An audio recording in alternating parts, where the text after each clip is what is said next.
Türkiyədə itkin düşən Azərbaycanlının meyidi tapıldı. Gündəm xəbərinin efirində 5 may tarixidir və Türkiyə mediasına isnadən bir xəbəri diqqətinizə çatdıracağıq. Belə ki, Türkiyənin İstanbul şəhərində itkin düşən Azərbaycan vətəndaşı 44 yaşlı Məfxurə Hüseynovanın meyidi tapılıb. Qeyd eləyək ki, hadisə mayın 2-sində baş verib.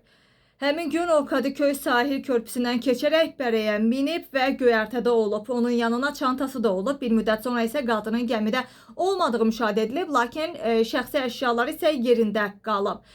Qeyd eləyək ki, kamera görüntülərinin araşdırılması zamanı qadının saat 20 radələrində Kadıköy turniketlərindən keçərək Bərəyə mindiyi müəyyən olunub və görüntülər onun qızı Nigar Yusifliyə də göstərilərək şəxsiyyəti təsdiqlənib.